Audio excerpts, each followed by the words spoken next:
Cashier loses temper with elderly veteran, but she's made to regret it. The old man's face blushed red with embarrassment.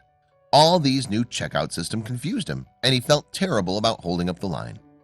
But he never expected the supermarket cashier to react like this.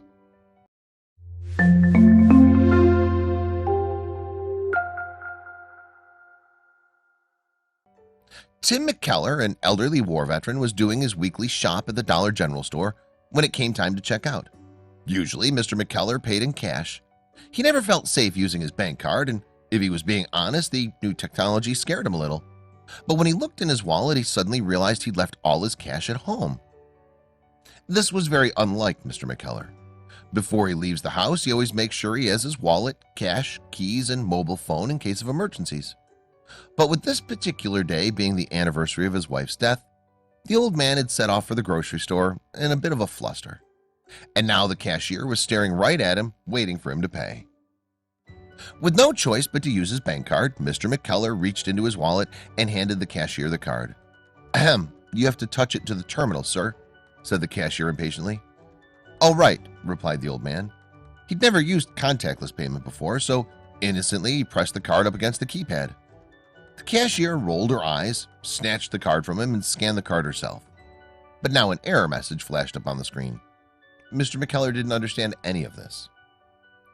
"Maybe you could try again?" asked Mr. McKellar. The line behind him was getting even longer now, and the man considered dashing out of the store in embarrassment. But that's not how he dealt with his problems, and he needed his groceries. The cashier angrily swiped the card again, but this time something unexpected happened. The card was accepted. "It happens," said the cashier abruptly, not even looking Mr. McKellar in the eye. "Type your PIN, please." "PIN?" Mr. McKellar had always gone to the bank to withdraw cash. He didn't know what his PIN was. After all, his wife had dealt with this kind of thing. "Can I just sign?" the old man pleaded. Then one shopper spoke up. "Can you hurry it up?" screamed the impatient shopper. "I've got to get home for lunch." Without any cash, PIN, or help from fellow customers, Mr. McKellar thought it was probably best if he just left. But when the angry woman marched over to him as he stood with the useless card in his hand, he really started to panic. The woman had completely lost her cool. "It's just 4 numbers, type them in. How hard is that?" she screamed at the elderly man. But it was no good. He had no idea what his PIN was. "I'll just put these items back," he said timidly, and turned to take his basket back into the store to return his groceries to the shelves. But then an arm reached across the counter. The cashier had met people like Mr. McKellar before and wasn't going to stand for it. Everyone else in the supermarket had brought the right money, so why couldn't he? Reaching across the counter and resolving the situation was the only thing to do. If only the cashier had known what was about to happen would go viral. Off-duty cashier Jacob Whitman had been waiting in line behind Mr. McKellar and watched the whole thing. He reached over, took Mr. McKellar's card, and handed it back to him. The old man was confused. "Son, did you just pay for my groceries?" "Yes, sir, I did," said Jacob, "and you don't owe me a dime." Mr. McKellar couldn't believe the kind gesture.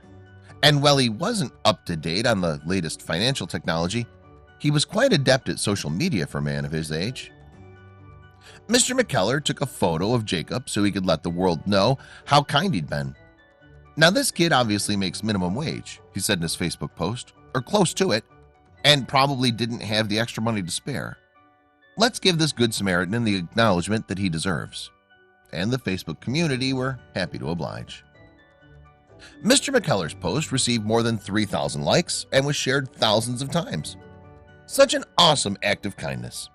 I can't believe there were people getting angry at you," said one comment. "Jacob, you are a good-hearted young man.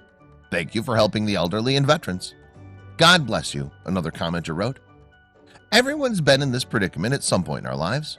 Couldn't we all learn a thing or two from a man like Jacob?